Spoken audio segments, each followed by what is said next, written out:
करूंगा कि हमारा दोस्त अपने मकसद में कामयाब हो। क्यों नहीं? अभी छोड़े इस बात को। अभी तो मैं पुलिस इंस्पेक्टर नहीं हुआ और सोच पहले से मगर मेरे दोस्त कहीं ऐसा ना हो कि तू पुलिस इंस्पेक्टर हो जाए, हाँ तो अपने दोस्त अजय को भूल जाए। नहीं, ज्यादा ऐसा नहीं हो सकता है कि मैं अपने दोस्त अजय को भूल जाऊं। अच्छा, क्योंकि हमारी तुम्हारी बिल्कुल बचपने से दोस्ती चली आ रही है। मैं तेरे बगैर जिंदा कैसे रहूंगा? सच है मेरे यार, कभी नहीं बोल सकता हूँ, मैं भी नहीं रह सकता हूँ। और बने चाहे दुश्मन जमाना हमारा, सलामत रहे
सहेलियां चली गई कॉलेज, मैं अकेली ही रह गई।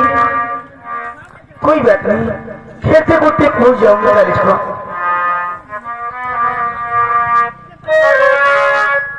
और शीशा हो या दिल हो